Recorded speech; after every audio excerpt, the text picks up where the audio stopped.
walked a little while past the Sunset Strip. We found the dead body in an old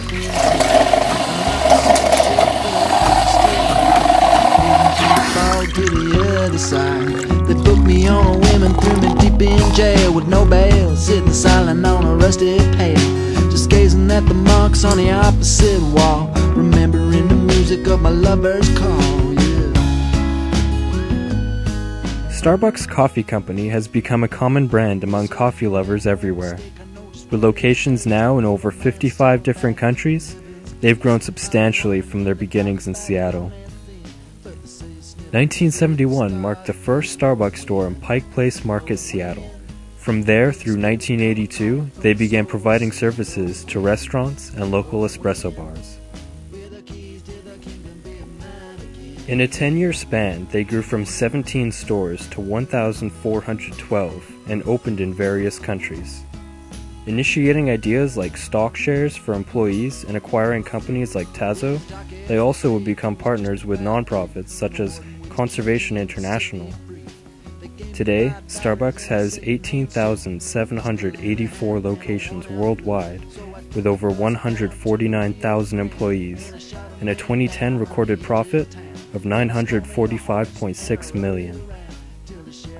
Starbucks' mission statement has been to inspire and nurture the human spirit, one person, one cup, and one neighborhood at a time.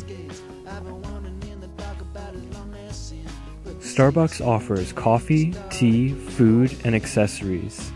They sell a variety of hot, cold, or blended fair trade coffees and teas, as well as other beverages.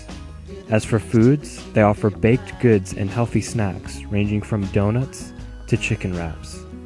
Starbucks keeps their customers satisfied by offering accessories such as coffee mugs, coffee makers, CDs, free iTunes samples, take-home coffee, and more.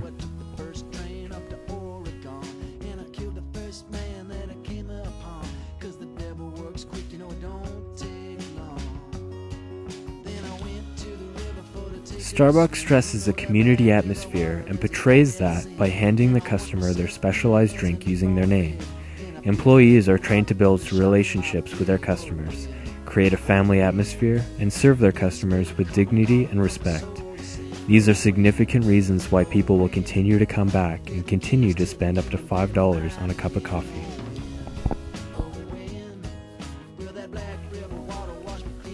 Coffee is one of the most popular beverage choices in the entire world, North America in particular, and Starbucks is the leading brand. Even for the small town of Vernon, it has 5 locations. For this reason, Starbucks executes intensive distribution.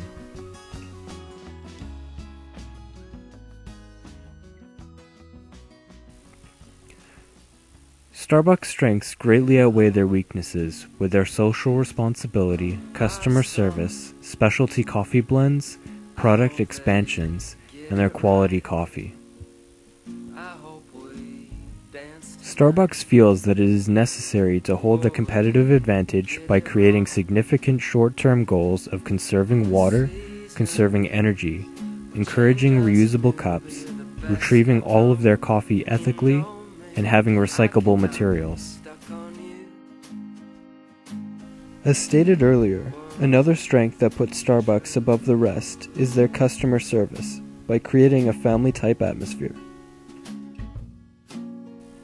The most significant strength Starbucks shows is their quality coffee, brewed to perfection and purchased only from the best growers. Partnering with companies like Apple iTunes gives a younger appeal. Starbucks does, however, have some weaknesses, and these are prices, advertising, and locations. Many will argue that Starbucks has too high of prices for their products. Many people cannot afford to spend such a staggering amount on coffee, and will go to cheaper locations. Starbucks has a unique marketing strategy in which they have strayed from television commercials and other mainstream marketing strategies. People may see this as a weakness because they believe that if Starbucks used mainstream marketing strategies, they could be even more popular. Starbucks is not as popular overseas as it is in North America for lack of marketing and lack of locations.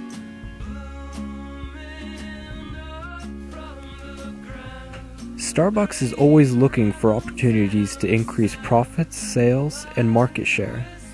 They can continue to expand their product lines and create new products to keep customers interested, such as new coffee flavors or roasts, new mugs, or new food items. They could also continue to partner with other companies like they did with Apple and iTunes. Giving out free iTunes sample can help promote ethical online music purchasing. Although Starbucks is a leading brand, there are other companies that may pose a threat, such as Tim Hortons, Dunkin' Donuts, Blends, and even McDonald's. Many people will be drawn to these cheaper coffee locations, but the people who want quality coffee will come to Starbucks still. The threat for Starbucks to monitor is that their cheaper retailers are steadily improving their coffee and heading towards a gourmet-type beverage industry.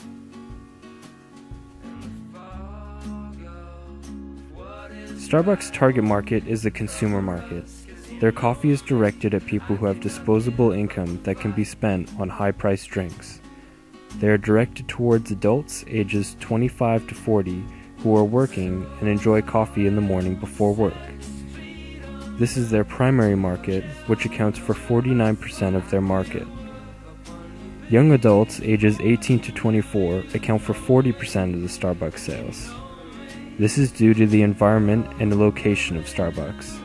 Starbucks has often chosen locations near colleges or universities to target students. They also create a welcoming environment that students go to when studying or working on projects. Starbucks also offers free Wi-Fi at most of their locations, so students can bring their laptops and surf the web. Starbucks is still deep in the growth stage of its product life cycle and has not shown signs of slowing down. This positioning grid tells us that Starbucks is the leader and innovator of quality coffee. They portray a friendly, laid-back atmosphere when selling their coffee and other products. This experience is one reason that keeps customers frequent. Our recommendations to Starbucks are as follows. Due to such a wide variety of products, they should begin to monitor their product sales daily and eliminate those that don't do well. Only 30% of customers come after lunch. To increase the flow of customers after 12 and draw new ones is to offer a happy hour where drinks are lower priced. This would draw customers who aren't willing to pay full price for these gourmet drinks, and it would add customer flow in the later hours of the day. Starbucks shows their goals for 2015 of having 25% of their customers using reusable cups. We believe the 10-cent discount offered to people who use reusable cups is not enough to sway 25% of customers to use reusable cups. We suggest they offer a high discount as well as offer their reusable cups at a lower price to encourage people to go green and give Starbucks a greener look.